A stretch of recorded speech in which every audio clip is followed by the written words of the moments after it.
નિવેદિતા ફાઉન્ડેશનના સહયોગથી નમો રંગ ધરોહર કાર્યક્રમ યોજાયો।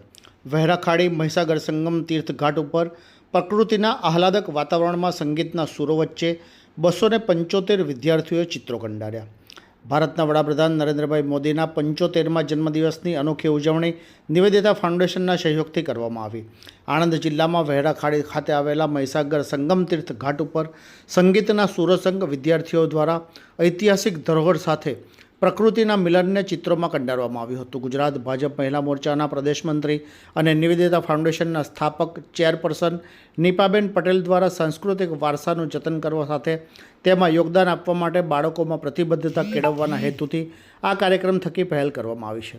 નિવેદિતા ફાઉન્ડેશનના સ્થાપક ચેરપર્સન નીપાબેન પટેલે જણાવ્યું હતું કે વડાપ્રધાન નરેન્દ્રભાઈ મોદીના 75મા જન્મદિવસની ઉજવણી અંતર્ગત નમો રંગ ધરોહર કાર્યક્રમ એક ખાસ પહેલ છે, જે આપણો ઐતિહાસિક વારસો અને સંસ્કૃતિ પર ધ્યાન કેન્દ્રિત કરે છે, તેમજ બાળકોમાં નદીઓના ઘાટ ઉપર સ્વચ્છતા કેળવવા સાથે પ્રકૃતિનું જતન કરવાની શીખ પણ આપે છે।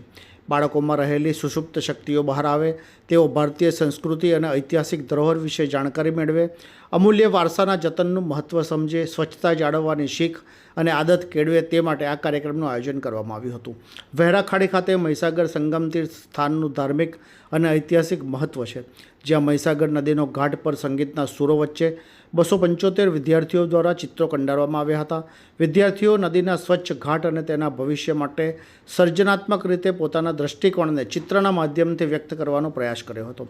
આ પ્રસંગે અભિનેત્રી મમતા સોની ખાસ ઉપસ્થિત રહી વિદ્યાર્થીઓને પ્રેરણા પૂરી પાડી હતી, તેમજ આ પ્રકારના કાર્યક્રમના આયોજન થકી વિદ્યાર્થીઓને એક પ્લેટફોર્મ પૂરું પાડવાની નિવેદિતા ફાઉન્ડેશનની કામગીરીને ગૌરવપૂર્ણ જણાવી બિરદાવી હતી। આ પ્રસંગે દિગ્દર્શક અને producer Shailesh Patel, architect Kamal Patel, triple ID Charotar રિજિયનના ચેરમેન મૌલિક પાવાગઢી, આણંદ જિલ્લા ભાજપ મહિલા મોરચાના હોદ્દેદારો સહિત વિવિધ ક્ષેત્રના અગ્રણીઓએ ઉપસ્થિત રહી બાળકોને પ્રોત્સાહન પૂરું પાડ્યું હતું। નિવેદિતા ફાઉન્ડેશન તરફથી આ કાર્યક્રમમાં ભાગ લેનાર સરકારી શાળાના શિક્ષકો અને વિદ્યાર્થીઓનો આભાર વ્યક્ત કરવામાં આવ્યો હતો।